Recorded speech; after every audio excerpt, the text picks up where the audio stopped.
glucose 6-phosphate dehydrogenase deficiency, G6PD. This is 5% of the global population has this deficiency. And genetic disease. In fact, the glucose 6-phosphate dehydrogenase is an enzyme in the hexose monophosphate shunt. So it is needed for the respiratory RBC lifespan maintenance. Without it, mostly genetic reason, your RBC undergoes hemolysis, acute chronic hemolysis. And there's one more good thing, that it also prevents the falciparum malaria infection in those RBCs and those subjects. So ultimately, what happens? The oxidant injury caused by infection trigger mostly, and drugs, antimalarial, quinine, and also the your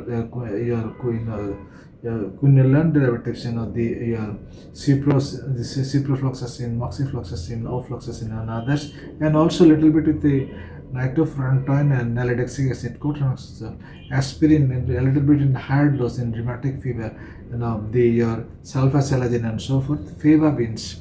These are the triggers in the G6PD deficiency, and you have massive hemolysis at times. Acute hemolysis is common, and in severe deficiency you can have chronic sort of low-grade hemolysis.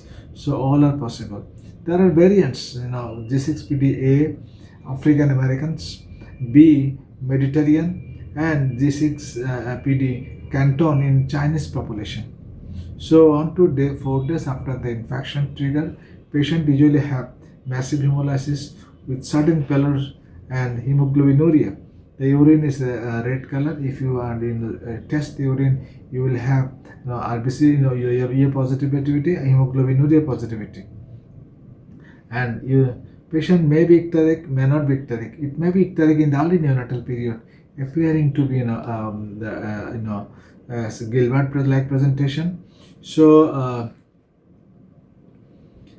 diagnosis of it is by you have the raised bilirubin, you have hemolytic pictures in the film, and you have more amount of haptoglobulin. Reticulocyte count is higher, and you have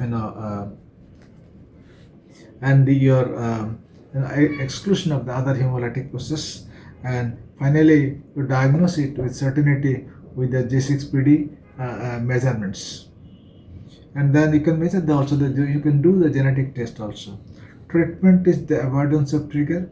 When that occurs, you have supportive treatment including blood transfusion.